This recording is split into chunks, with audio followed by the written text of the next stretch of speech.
We got our 2x4s untreated, and I got 2 sheets of treated plywood, 1 sheet of plywood untreated. And if you come over here, and then some more treated 2x4s, and we had to get a saw to make our cuts. And this right here is some steel plates that I'm going to use for the grind.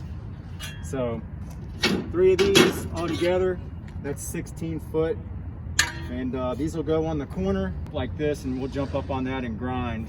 So all right here for a little over 300 bucks. That includes the saw. You'll get a 16 foot long by 3 foot wide by about an 18-inch high. Here we go. Build time. Got all the plywood here on the ramp, all my 2x4s, my tools, all the supplies, and we are ready to get to it. So we're going to go ahead, tack that 2x4 and start the framing.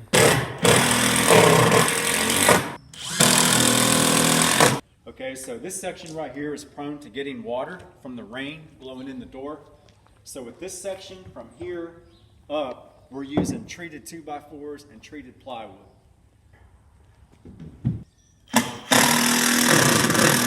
All right, just checking to see that's level.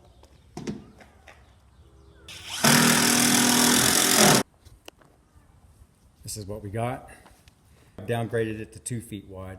That's about all I really need is 2 feet. I don't want it being too wide and taking up much more space in my pole barn here. So we need to get down here and measure this piece right here to 2 foot.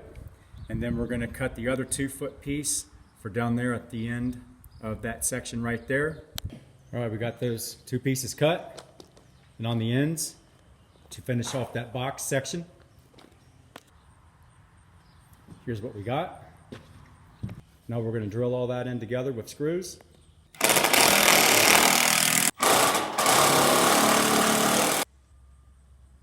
There's the start of the first section. Okay, so I got the 2x4 treated pieces cut right here. We're going to do the same thing here that we did over there. I got that piece already cut. We're ready to screw it in. That piece in there. That piece drilled in up against the last section.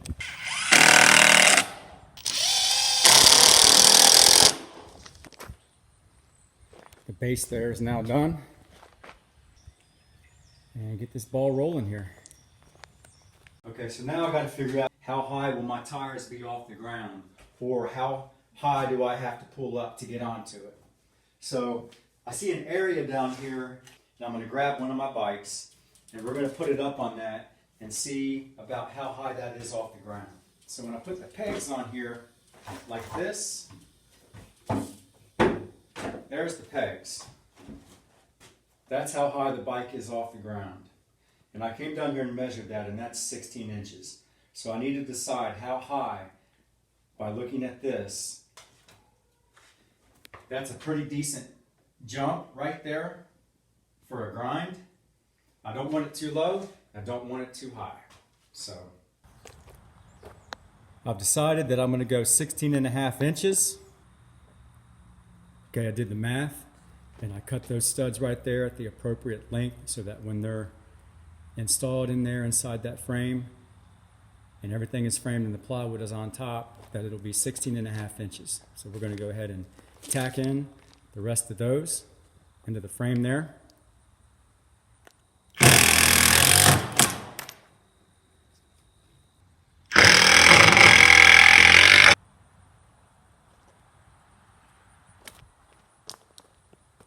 We got that one just about finished with the framing.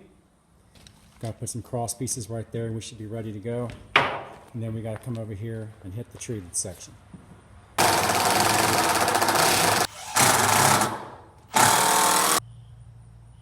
That section is all complete. There's a close-up look at it all.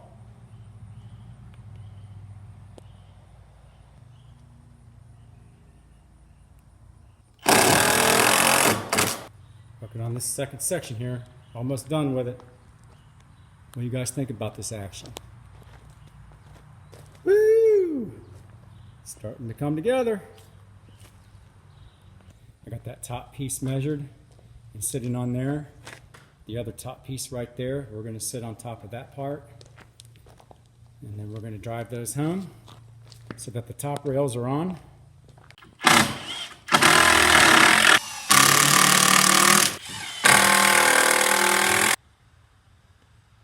All right, I've got about 7.5 hours on this job. And I had a couple of breaks in there in the mix with that. And this is what I've got. The frame is up. We're ready for plywood.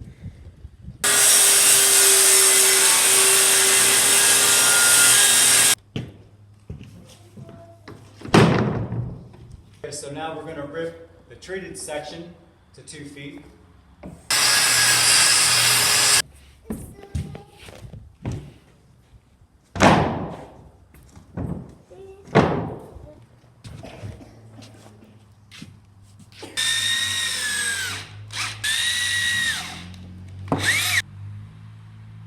All we got to do is put those bottom side pieces on and then put the steel grind plates on. Okay, so it's getting dark. I'm running out of time and we just got this finished.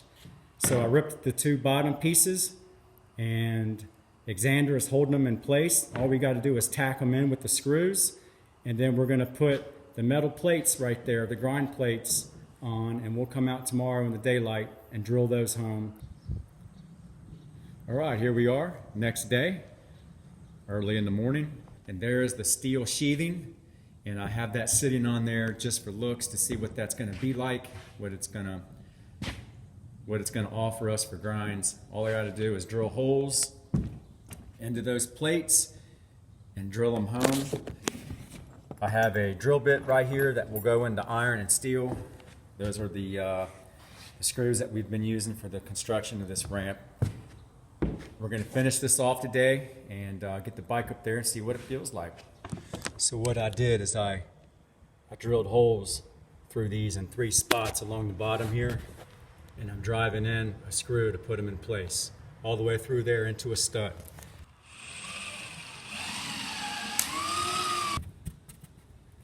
All right, it's done. It's ready to go. The deck is all swept, blown off. The grind rails are installed. And this is my view from inside the BMXers Clubhouse, gang. It ended up being 17 inches off the ground. I didn't want it to go that high, but keep in mind a Sabrosa grind rail is 18 inches. So this is it. It's all done. And this is what we got.